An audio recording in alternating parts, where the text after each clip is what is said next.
Hey everybody, Eric here with Harris Aerobic in Granbury, Texas. We had a major cold snap come through and it's currently around 12 degrees, and I want to share a quick video troubleshooting an air-related alarm. Now, the customer had no idea what was going on, only that they had an alarm and they needed it resolved quickly, being Christmas weekend. So here's the disclaimer. This video is intended as instruction and guidance for licensed aerobic septic maintenance technicians only. Any manipulation of electrical breakers or associated wiring should be handled by a licensed electrician or licensed aerobic septic maintenance technician and is not intended for homeowners, renters, or any occupants with access to the system due to the risk of electrical shock and possible death. So the best way to determine if it's an air alarm, even though we can hear the compressor running, we can feel it running, is to simply pull one of these connectors off of the universal air switch and the light goes out. That way we know it's an air alarm.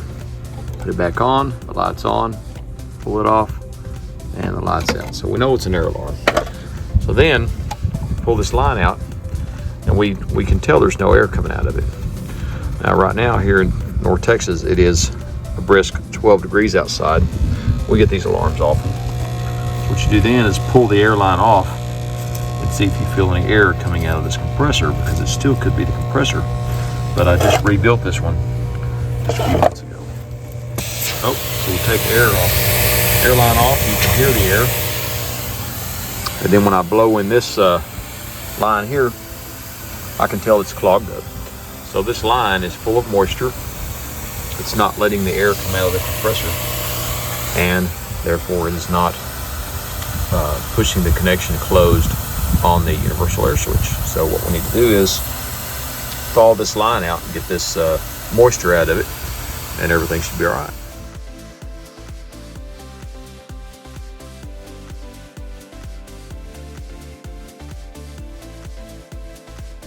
All right, so I sat in my truck with this air line in front of the heater vent, and till I was finally able to blow out it. You can actually hear it escaping now. The light is on, so let's push it back up inside the universal air switch.